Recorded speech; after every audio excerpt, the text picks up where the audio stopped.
Island and chop it up when they came over.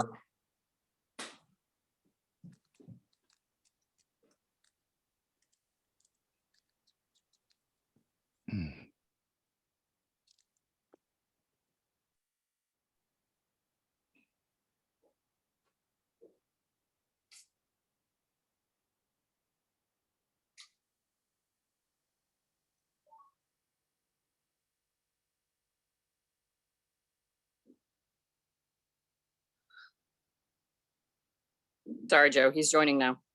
Okay. Thank you all for your patience. All right. Thanks for joining us this morning. We have asked the FAA to provide ONCC members with an overview of the O'Hare International Airport Terminal Area Plan and Air Traffic Procedures Environmental Assessment and Conformity Determination. The FAA has held 2 virtual public workshops on TAP environmental assessment this week, Tuesday and Thursday, and has posted a series of videos about the plan on their website. We will post a link to the site in the chat. ONCC will be submitting comments on the draft EA, and members are also welcome to submit their own comments on the report. The deadline for the comments is Monday, July 18th at midnight. Members will be provided with ONCC comments later today. I would like to now introduce Amy Hansen, Environmental Protection Specialist with the FAA and lead on this project, who will give the presentation today. Amy? You're on. Good morning, Joe. I'm not sure if my assistant is completely on yet, so I might need to stall for a minute. But so first, I want to say thank you for this opportunity. I know I saw some of you participated in our virtual meetings last night and Tuesday night. I wanted to say thanks to those who did participate. As you all know, the original plan was to have an in-person meeting on Tuesday, July 12th, but due to current COVID levels within Cook County, the FAA could not host or attend a large format meeting like that, which is why we changed the format to virtual. But we had prepared basically in case that needed to happen by developing the videos that you've seen online and what of the version that we showed last night and Tuesday night. We are planning on showing that again today because I saw some of you on, but not all of you, and want to make sure you have the opportunity to see the full video. We developed that video as if you were actually attending the meeting in person and walking through the board stations, station by station, and hearing the talking points and the details about each of the impact categories as you would walk through the meeting. So the video is over 30 minutes long, but it is detailed again to be able to substitute for an in-person workshop type experience where you would actually, again, be talking to myself or the consultants at the boards. So the plan is to show that video to you. And then Joe, I'm assuming you'll be sort of moderating questions and Yes. And we'll go from there. Okay, thank you. Okay. Amy, it occurs to me, Amy, if you need another minute yet, can I make one other introduction? Yes. We're joined by Sean Doyle. Sean, if you can wave your hand so that you show up there for everybody. Sean is the new Deputy Regional Administrator for the FAA's Great Lakes region. And Sean is, fortuitously enough, an expert in noise and other environmental matters. He's been working in this field for many, many years, working to understand and articulate the balance between the economic benefits of aviation and the critical role that it serves, but also sensitivity to community needs and concerns. And Sean is, he's actually taking time out of his last week at headquarters, where he's been an environmental protection specialist. I think that's the right term, but he'll actually be starting Monday here in the Great Lakes region. Sean, anything you want to add real quick? No, thank you very much, Elliot. I'm looking forward to getting to work more in the regional issues in Great Lakes. I think I've probably met some of you for different briefings in the past, but very much looking forward to hearing this presentation today and learning more about things. Very good. Thanks, Sean, and thanks, Amy. Thank you. Welcome, Sean. And so Chris Emma, who's with HMMH, the consultant team that's the lead for the environmental assessment, is now going to play the video for me. He's in a location where we can ensure that his internet is probably more stable than mine. So Chris, if you can go ahead and play the video, and then Joe, I'm going to turn off my my video while that's happening, and then we'll come back on and address questions. Okay.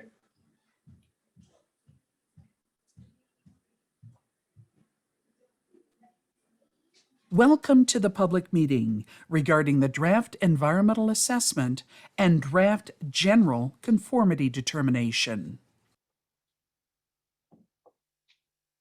The FAA is conducting an environmental assessment and draft general conformity determination to evaluate changes to O'Hare International Airport proposed by the City of Chicago Department of Aviation and the Federal Aviation Administration. The changes involve terminal projects, on-airport non-aeronautical projects, including hotel developments, airfield and taxiway improvements, and support facilities. In addition, the FAA is proposing to permanently implement offset approach procedures at O'Hare for runway 10 right, 28 left. In other words, these are slightly angled flight approaches.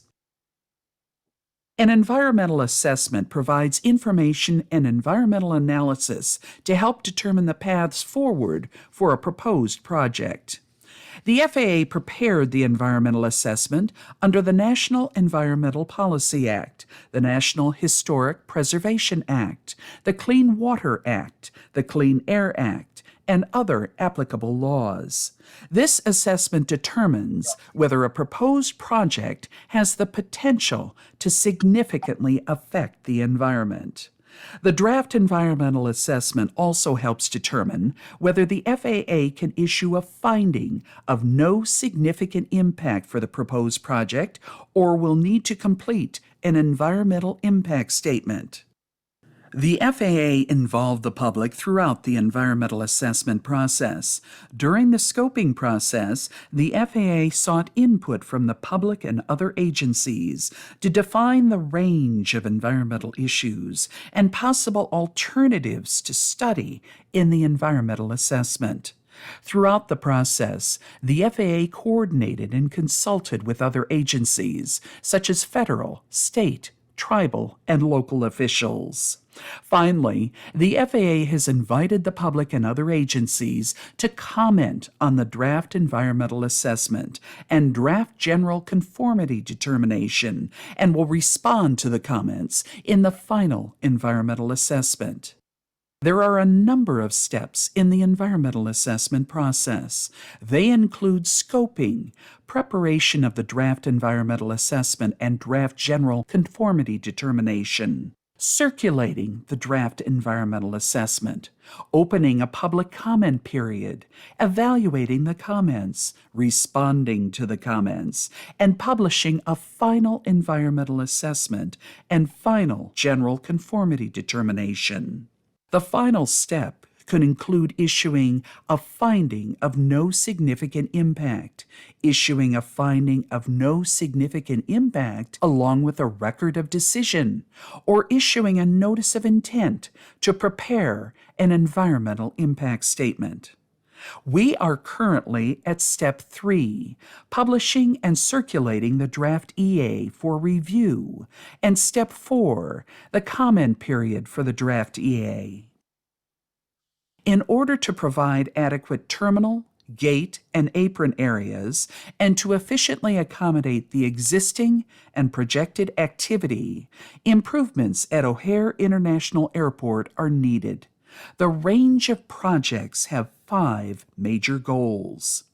Meet FAA design standards, provide terminal facilities that meet industry recommended standards and modern customer service expectations, maintain CDA financial independence and meet financial obligations, maximize employee parking and screening capability, while also optimizing safety and security of goods processing and commercial vehicle holding, and retain operational efficiency and prevent additional delay. Concerning proposed federal actions, the Chicago Department of Aviation is requesting that the FAA approve its airport layout plan, which depicts the proposed projects, and that the FAA determine the eligibility of the proposed projects for federal funding. In addition, the FAA's assessment is focused on retaining previously approved air traffic control and airspace management procedures for safe and efficient movement of air traffic in and around O'Hare Airport. The entire proposal can be organized into 5 groups: terminal projects, on-airport hotels, airfield and taxiway improvements that are not required by the terminal projects, support facilities that are not required by the terminal projects, and air traffic actions for offset approach procedures on runway 10 right, 28 left. This is a depiction of the current O'Hare terminal configuration. It shows terminals 1, 2, and 3, and International Terminal 5. Improvement projects are proposed to areas throughout the terminals and the airfield. Numerous projects are proposed for the terminal area. They include construction of the new O'Hare Global Terminal and Concourse, construction of the new Satellite 1 Concourse, construction of the new Satellite 2 Concourse, expansion of the Terminal 1 Concourse, an addition to the Terminal 3 Concourse L Stinger, construction of a consolidated baggage, pedestrian, and moving walkway tunnel, extension of taxiways K and L, construction of new taxiways north of Satellite 2, modifications to taxiways H and J, and the reconfiguration of taxiways A and B.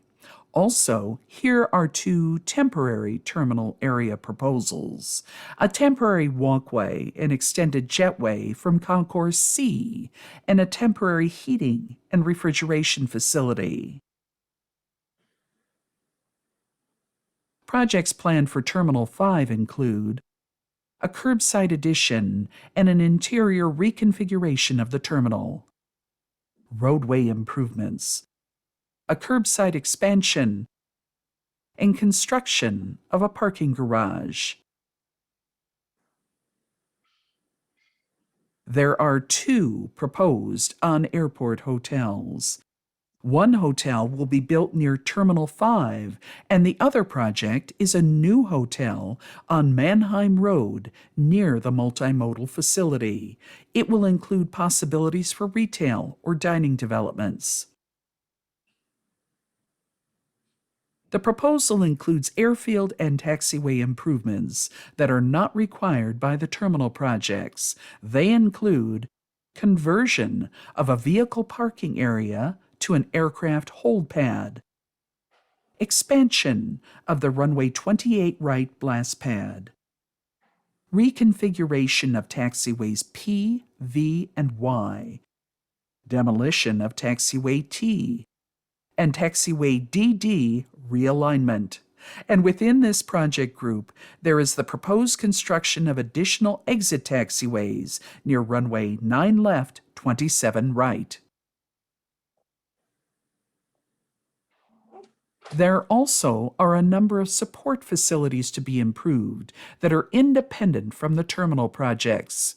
A new airside service roadway is proposed, and there is a planned expansion of the commercial vehicle holding area.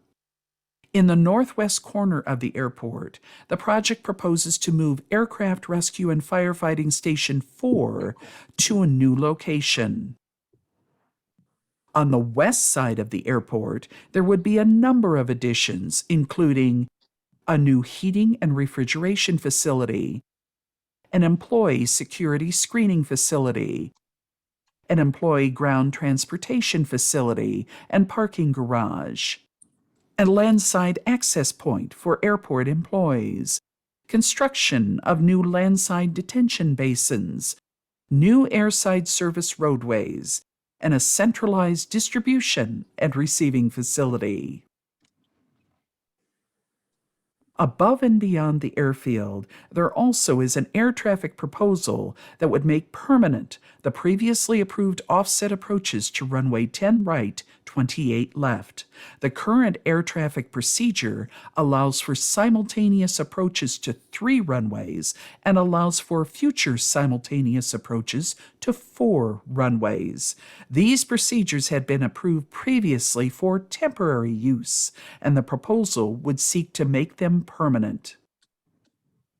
In the east flow configuration, the proposal makes the air traffic procedure permanent that allows for a 2.5-degree offset or slightly angled approach for arrivals to runway 10 right. The offset occurs when flights are flying westward and after some of them turn to the east to make the final approach to runway 10 right. If the procedure is not made permanent, air traffic would revert to the previous procedures. Arrivals to runway 10 right could not be made at the same time as arrivals to runway 10 center. This would lower the arrival rate and increase flight delays at the airport. In the west flow configuration, the proposal makes the air traffic procedure permanent that allows for a 2.5-degree offset or slightly angled approach for arrivals to runway 28 left. The offset occurs when flights are flying eastward and after they turn to the west to make a final approach to runway 28 left. If the procedure is not made permanent, air traffic would revert to the previous procedures. Arrivals to runway 28 left could not be made at the same time as arrivals to runway 28 center. This would lower the arrival rate and increase flight delays at the airport. During the scoping process, the FAA also solicited alternative ideas from stakeholders and evaluated the alternatives, including the proposed projects. Additionally, the FAA identified alternatives that would meet the airport's needs and avoid or minimize impacts. For the proposed terminal buildings and infrastructure, the FAA considered a no-action option without the proposed projects, the proposed projects, design variations to the proposed projects, and other modes of transportation that involves demand management. No additional alternatives were received during scoping.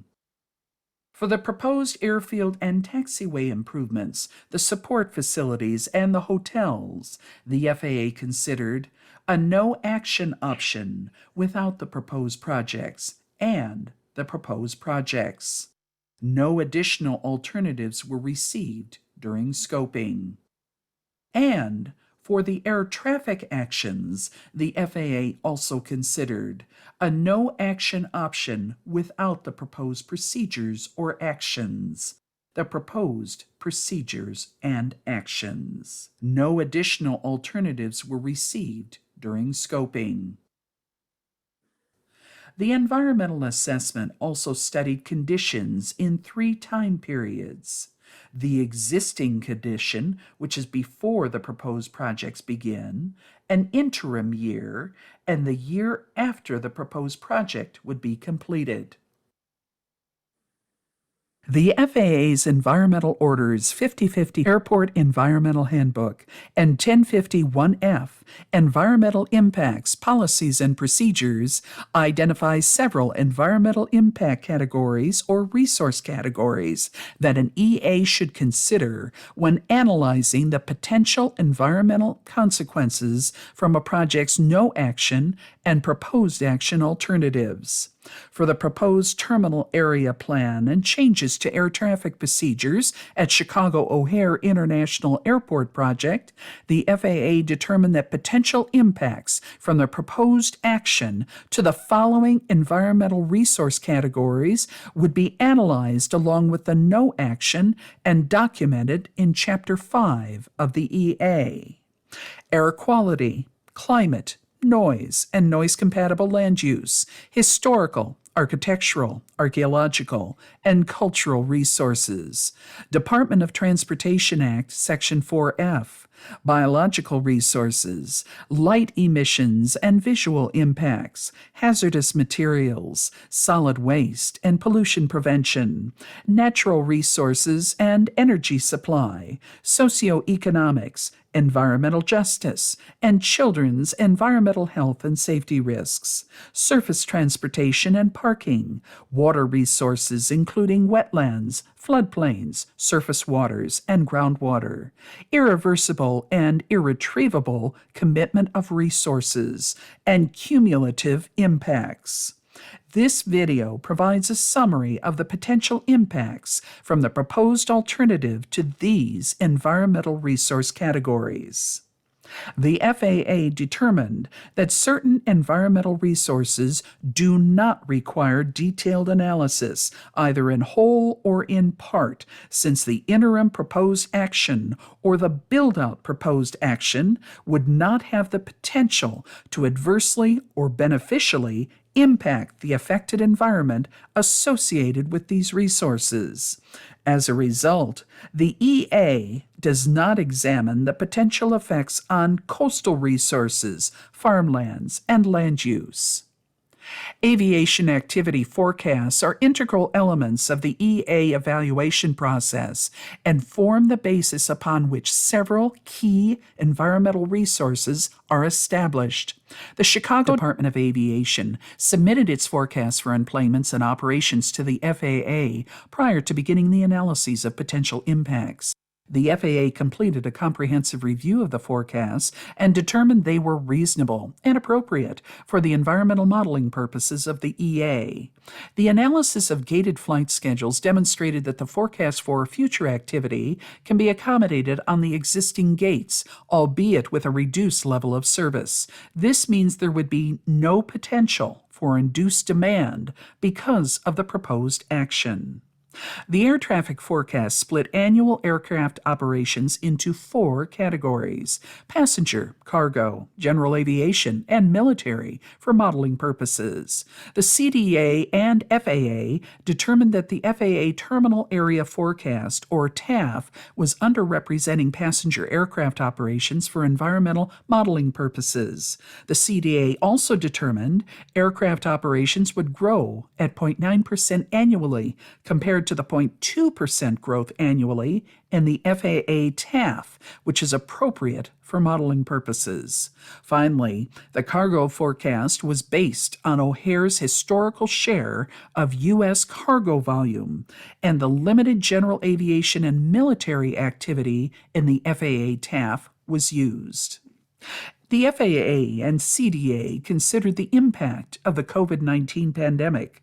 It was determined that CDA's future flight schedules at conclusion of the construction were appropriate for environmental modeling.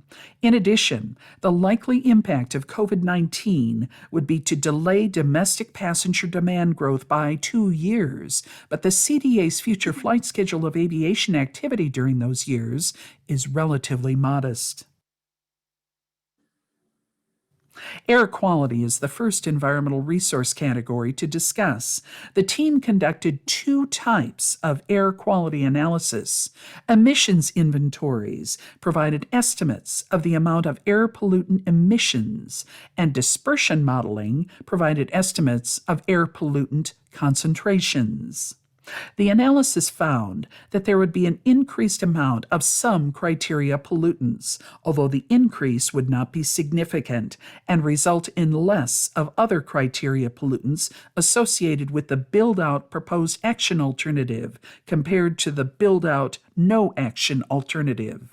Importantly, the build-out proposed action alternative would not cause or contribute to any exceedances of the National Ambient Air Quality Standards, nor delay attainment of the ozone standard, for which the Chicago area is designated non-attainment. The location of multiple receptors identified by yellow dots on the exhibit were identified and included in the air dispersion modeling.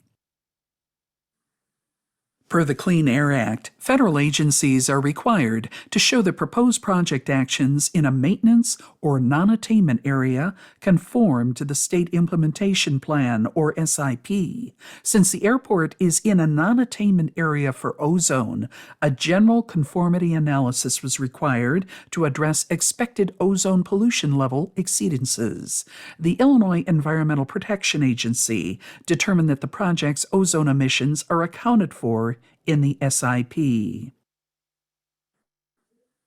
Carbon dioxide, or CO2, is the most prevalent greenhouse gas at airports. The build-out proposed action alternative would result in an increase of 62,728 metric tons of carbon dioxide as compared to the build-out no-action alternative. However, there are currently no regulatory significance thresholds or standards for greenhouse gas emissions. DNL, or the day-night average sound level, contours are used to determine potentially significant impacts in the noise and noise-compatible land use evaluation. DNL contours are developed from average annual day operations, runway use, and modeled flight tracks. DNL noise thresholds allow the FAA to evaluate changes in DNL by comparing the proposed action alternative to the no action alternative.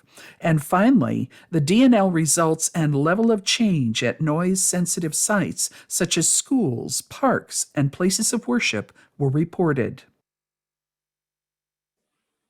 If the proposed action alternative results in a minimum change in the DNL of 1.5 decibels at noise-sensitive sites within a 65 DNL or greater contour, the level of change is considered significant. It is considered a reportable level of change when there is a minimum change in the DNL of 3 decibels at noise-sensitive sites within a DNL contour greater than or equal to 60 DNL, but less than 65 DNL, or when there is a minimum change in the DNL of 5 decibels at noise-sensitive sites within a DNL contour greater than or equal to 45 DNL, but less than 60 DNL. The noise and noise-compatible land use analysis evaluated aircraft flight operations at the airport and up to 7,000 feet in altitude to include the proposed air traffic operations. Aircraft ground noise and noise levels at all sensitive sites within the primary study area were also evaluated. A significant noise impact would occur if there is a 1.5 decibel, or dB, increase with the proposed action 65 decibel day-night average sound level, as compared with the no-action alternative over noise-sensitive land use.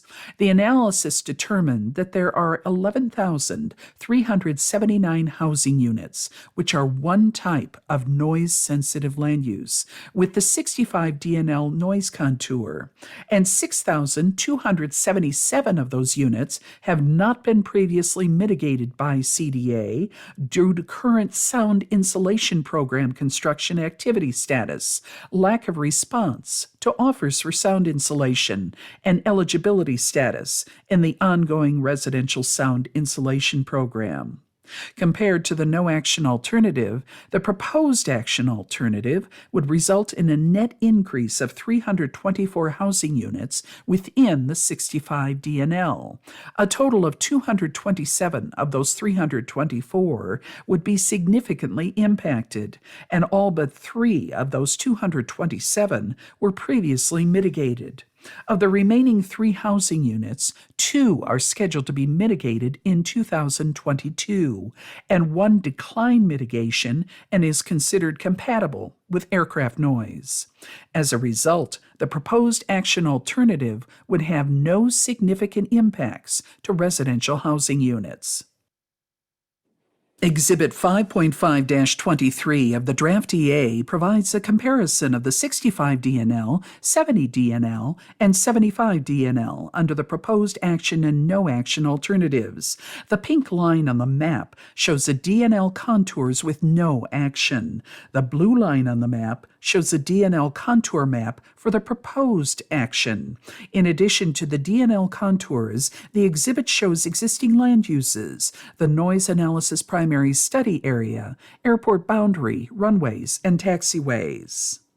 Exhibit 5.5-24 of the draft EA shows a change in DNL from the proposed action alternative versus the no action alternative. The colored grid points show the locations where an increase or decrease of equal to or greater than 1.5 decibels and 3 decibels would occur under each alternative in the 65 DNL or greater and between 60 DNL and 65 DNL respectively. The pink dots represent an increase of 3 or more decibels for the proposed action. The red dots represent an increase of 1.5 decibels for the proposed action. Section 106 of the National Historic Preservation Act requires federal agencies such as the FAA to consider potential effects of a proposed project on historic properties. The FAA determined that 3 existing on-airport properties that may be impacted by the proposed action were eligible for the National Register of Historic Places: Terminal 1, the CDA Control Tower, and the Rotunda. The FAA determined, and the Illinois State Historic Preservation Office concurred, that the proposed action would have no effect on the CDA Control Tower and any off-airport historic resources and would have no adverse effect on Terminal 1 and the Rotunda. However, proposed alterations to Terminal 1 and the Rotunda would be consistent with the U.S. Secretary of the Interior's standards for rehabilitation. Section 4F of the U.S. DOT Act of 1966 protects historic sites, public parks, recreational areas, and wildlife and waterfowl refuges of national, state, or local significance. During the Section 4F analysis, the FAA identified on-airport and off-airport Section 4F properties. The FAA identified 3 on-airport historic properties: the CDA Control Tower, Terminal 1, and the Rotunda, during the Section 106 analysis. These historic sites were also considered Section 4F properties. The FAA determined that the proposed action alternative would have no Section 4F impact to the CDA Control Tower and de minimis impacts to Terminal 1 and the Rotunda. There would also be no constructive use effects to off-airport Section 4F properties. As a result, the proposed action alternative would result in no significant Section 4F impacts. Section 7 of the Endangered Species Act requires federal agencies, in consultation with the U.S. Fish and Wildlife Service, to ensure that the proposed project is not likely to jeopardize the continued existence of or destroy critical habitat of threatened and endangered species. 9 federal and state-listed plants and animals were identified through consultation with U.S. Fish and Wildlife Service and the Illinois Department of Natural Resources. However, the airport and its surrounding environs are entirely urbanized, and historic land conversions and ongoing construction disturbances limit suitable habitat for most species. As such, there is no critical habitat present on the airport and no impacts to threatened or endangered species from the proposed action alternative are expected.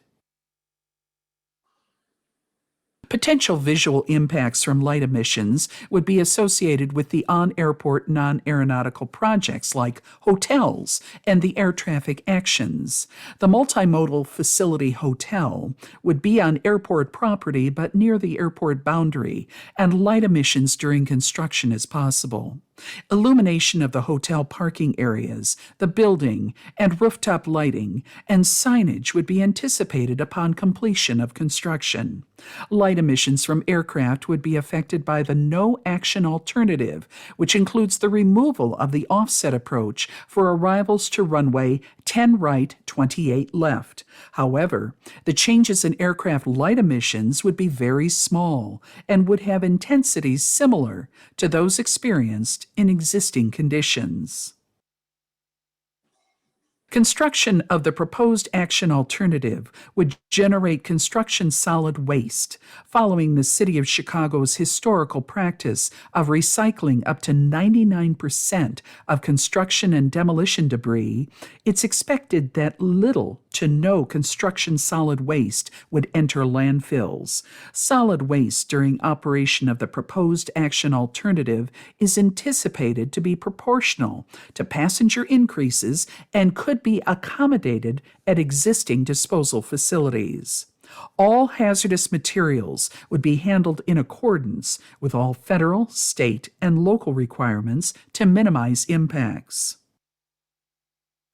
Construction of the proposed action alternative would consume natural resources and energy, and the operation of O'Hare requires the consumption of electricity, natural gas, fuel oil, aviation fuel, diesel fuel, and gasoline. While there would be an increased demand under the proposed action alternative, there are adequate supplies of natural resources and energy to accommodate this demand, and no mitigation would be required. In addition, the City of Chicago Department of Aviation Sustainable Airport Manual, or SAM, identifies several sustainability practices that could be implemented to minimize the use of natural resources and energy during construction and operation of the proposed action alternative. The proposed action alternative would generally not affect socioeconomics, except for its potential effects on local surface roadway traffic patterns. There would be no land acquisition or displacement of persons or businesses, nor would there be meaningful potential for loss to a community's tax base or changes to the fabric of the community as a result of the proposed action alternative. Thus, the socioeconomic analysis was limited to surface transportation and parking. The proposed action alternative would also not affect children's environmental health and safety, since it would not involve products or substances with which a child is likely to be exposed, come into contact with, ingest, or use. Furthermore, it would not result in a concentrated, localized increase in emissions that could affect children's health. As such, there would be no increase in environmental health and safety risks that could disproportionately affect children. A detailed analysis of this subcategory was not presented in the EA. The potential impacts on surface transportation for the on-airport and off-airport roadways were analyzed. The surface transportation system consists of roadways and parking garages and parking lots for all vehicle types. The analysis evaluated the potential impact on intersections and roadway links or sections by determining anticipated changes in the operational levels of service. The analysis found that operational levels of service improved for all roadway links from the no-action alternative to the proposed action alternative, and only 3 intersections would experience a decreased operational level of service. However, traffic would flow through these 3 intersections without residual impacts to adjacent intersections and would not result in significant impacts to the surface transportation network. Exhibit 512-1 of the draft EA shows the surface transportation and parking study area and all the intersections owned and operated by the City of Chicago Department of Aviation, as well as other municipalities that were included in the analysis.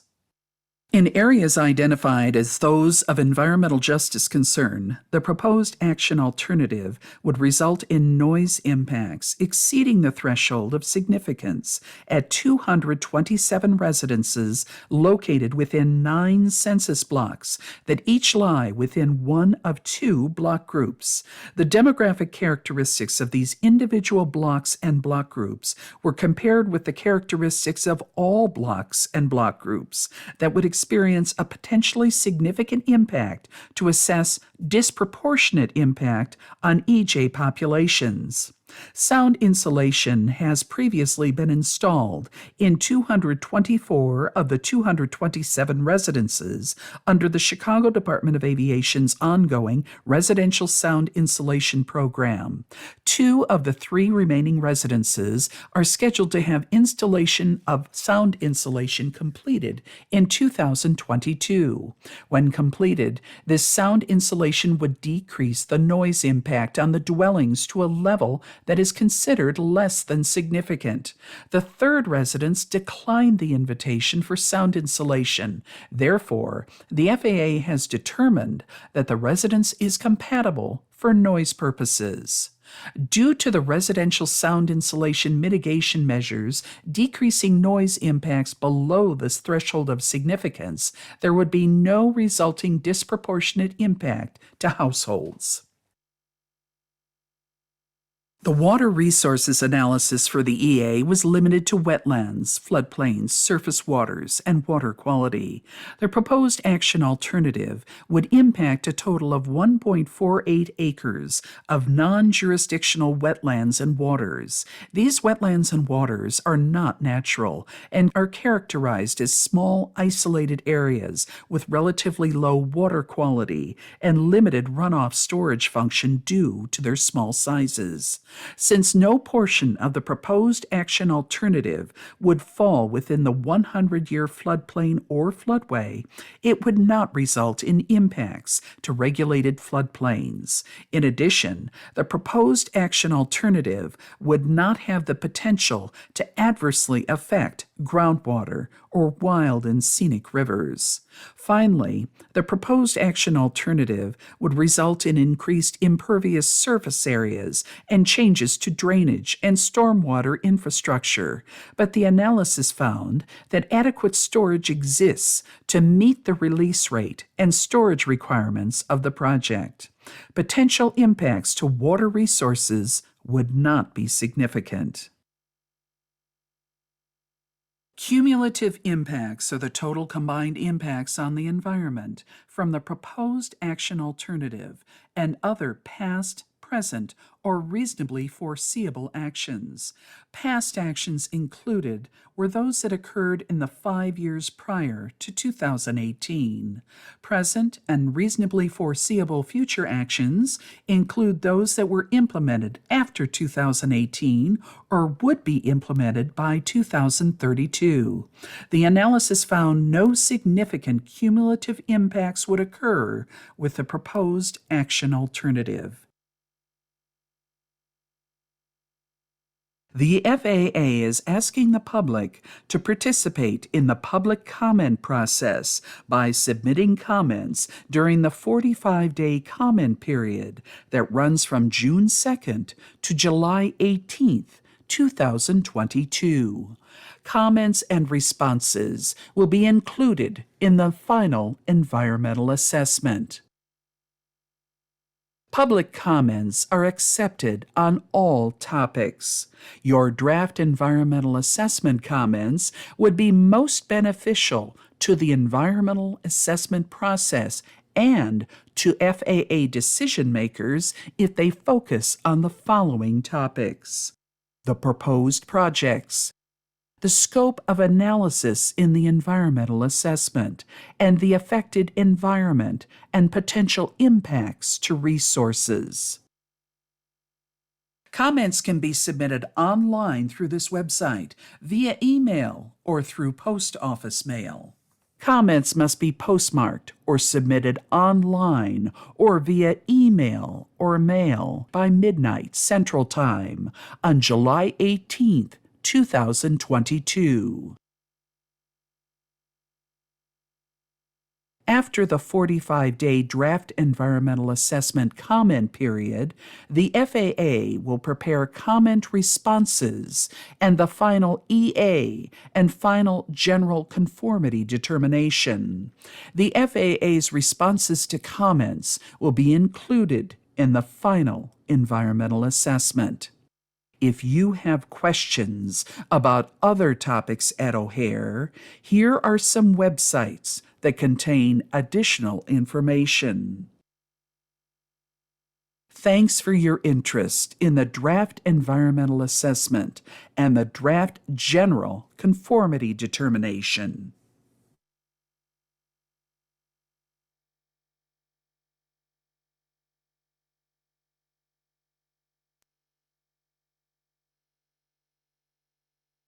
Oh, Joe, you're on mute.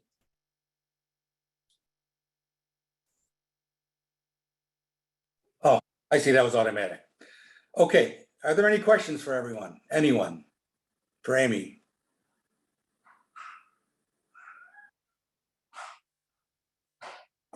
I don't see any. No questions? Going once? Going twice? No questions. I do have a couple things that I'd like to say. Maybe I'm a bit confused, but this entire project will increase the amount of flights at O'Hare, correct? No, it will not. It will not increase. No, we studied the forecast, and the Other than forecast, the volume of flights in the future would be the same with or without the project. Okay, so the only increase would be the 0.8 that would be expected over time, or the 0.2, like? That's the natural increase of the forecast over time, just natural growth in the industry. But we analyzed the same forecast for with and without the project. And there's no, the project itself does not induce any growth at all. Okay. Any other questions now that I've asked that question? I want to make sure everybody gets a chance to speak, who wants to speak. I have to make some additional comments, and it just has to do with process. Because many of our members of ONCC are from DuPage County. And as you know, in DuPage County, there doesn't seem to be any restrictions on COVID. My written comments are: we wish to express our disappointment with the public meeting process, the fact that the meetings were held virtually rather than in person and were held at a very end of the process, allowing little time to formulate questions and comments on the report. We also regret that the FAA was unable to brief ONCC until the last day before comments were due. This significantly hampered the organizational ability to distribute analysis to our members. Let me break that down a little bit. So in DuPage County, they felt that if you had a meeting in DuPage County, it wouldn't be any problem for the FAA since there's no restrictions, because it's their understanding that the restrictions were created through what Cook County felt was necessary. The restrictions are not based on Cook County rules. The restrictions on meeting were based on FAA rules regarding meetings and the current levels within the project area. Okay. So And I will say the scheduling of the meetings, occurred this week instead of last week because we were trying to be respectful of people's time regarding the 4th of July holiday and a lot of people being on vacation last week. So we didn't want to try and schedule public meetings during the week of a federal holiday. okay. All right. I think the only other comment I have is we're going to have to hustle this weekend at ONCC because of it being at the last day. And for us, we find that less than fortunate and hope it doesn't happen again. Any other comments? Yes, I have one. Yes. Is there any way to delay the deadline? Amy? The ONCC is willing to make an official request regarding comment period extension. But we have provided, at this point, it has been over 40 days since the comment has been out, or since the document has been out, which is ample time for parties to review the document. Yeah, I suppose you're right if you've spent your entire life in this process, but you're talking to people who haven't.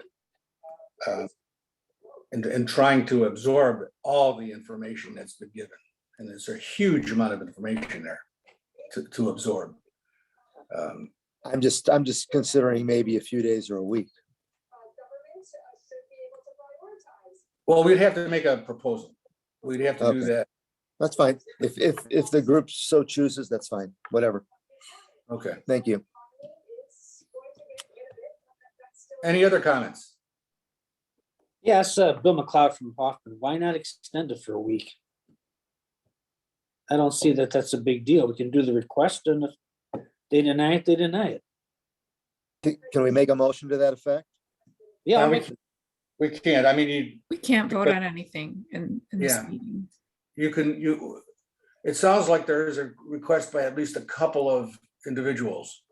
Mara, how hard would it be to throw a letter together this weekend? We can do that. Okay. We will do that. All right.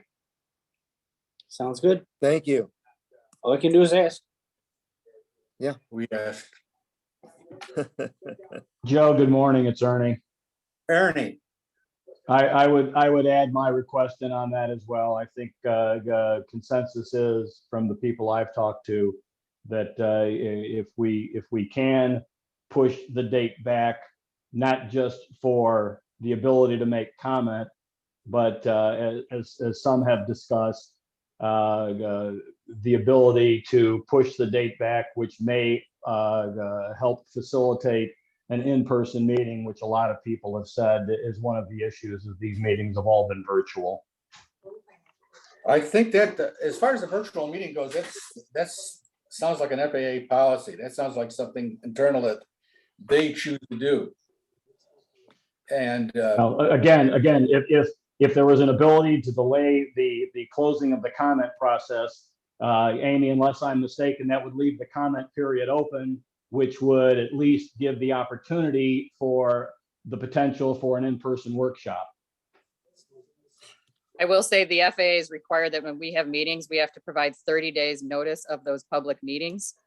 So there are a number of timing requirements and extensive logistics and additional costs involved with that. So just want to provide that from a factual perspective.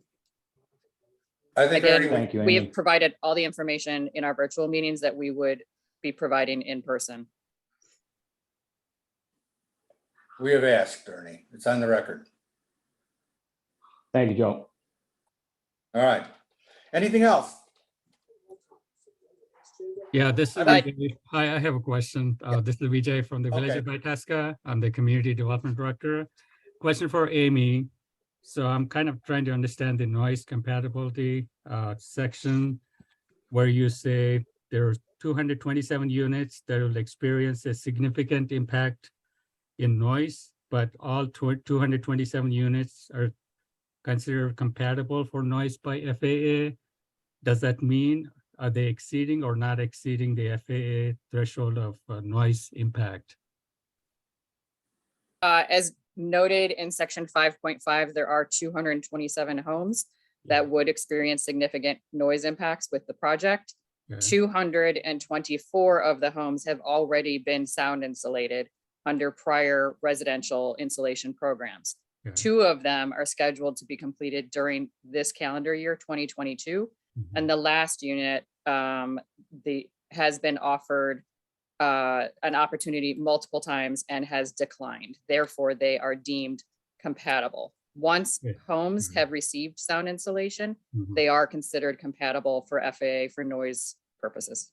Okay, so prior to that, they were exceeding the noise impacts, but now they're compatible, right? So they still would experience the 1.5, but they have already been mitigated, which Okay. means that they are compatible. So with the new changes proposed, if we want to look at the noise impacts on Itasca, what's the best way to find it? Yeah, I know you got the orange and purple dots and everything in the report. What's the best way to find out the impact of the proposed action on Itasca specifically? Section 5.5 and Appendix F is in Frank. Okay, got it. Thank you. Any other questions? If not, those communities that have comments that they'd like to submit, if we get our extra week, you have a choice. You can send them to ONCC and Mora, and it'll be incorporated into our comments, or you can send them on your own. What we're going to have to do, because we got to get our comments finished, is that if we don't hear from you by next Wednesday, we're going to assume that you're putting your own comments in. Joe, Okay. hang on. Unless the deadline changes, the deadline is Monday at midnight. Yeah. So I don't want to confuse people and tell them they can submit comments by Wednesday, because we can submit the request, but we don't know that it'll be granted. So we have to be careful what we're telling people. You're right, Maura, but I'm making the assumption that it is continued. If it's not continued, it's over Monday. But if it is continued a week, I'm telling you that we can't honor whatever you say after Wednesday, if it's continued. That's all I want to let you know, because you can't expect us to put a letter together at the last second again with your comments. Okay? Any issues with that? Amy, how if we requested a week extension and we get the letter in as soon as possible, when will we know if we have the extension? Or can we, how would that work? We would need to review, we need to consult amongst ourselves internally. We need to review that. And then we would need to provide notice, because it would not just be an extension to ONCC, it would be an extension to the public at large, which again requires some additional notice requirements like newspapers and media and other things like that. So if you are going to submit the request, please do so officially as soon as possible. And then we would be able to notify you of our decision. I will say a number of communities have already provided their comments.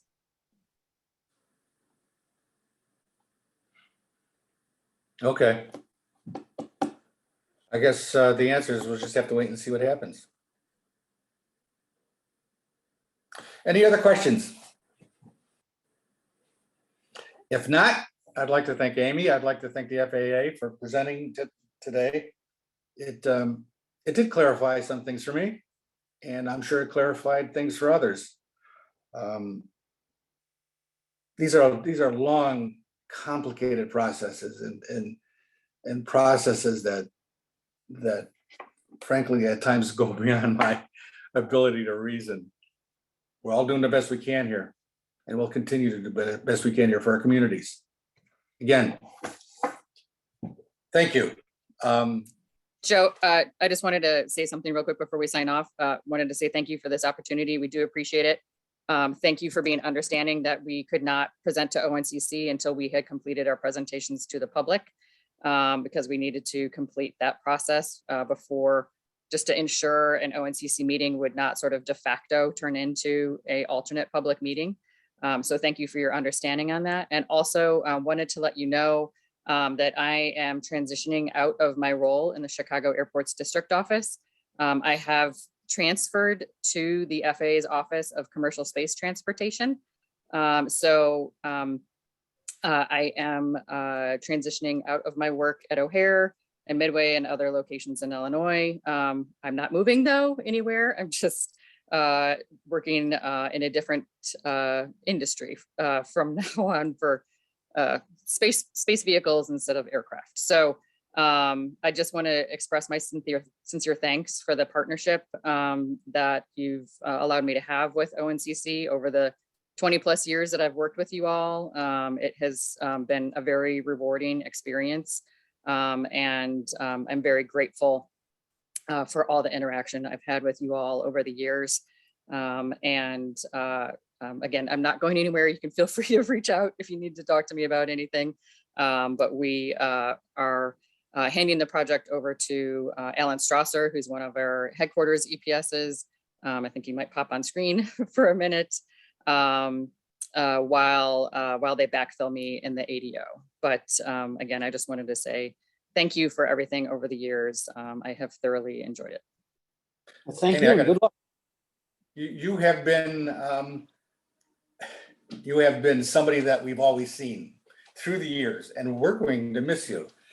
You and I go back a long way. I could remember when you came to my environmental law class a few times to discuss my environmental law class at John Marshall Law School to talk about NEPA. And I still appreciate that, even though I retired from that too. I still appreciate that you did that. And I think we're going to miss you a lot. Thank you. Any other comments? I will miss you all. Like I said, thank you. Maura, then we'll close this meeting. All Yes. right. Yep. Are we going to stick around a little bit, Karen and I, or? We have a separate link. I can send that to you again if you need it. Okay, great. Thank you. Okay. All right. Thanks, everyone.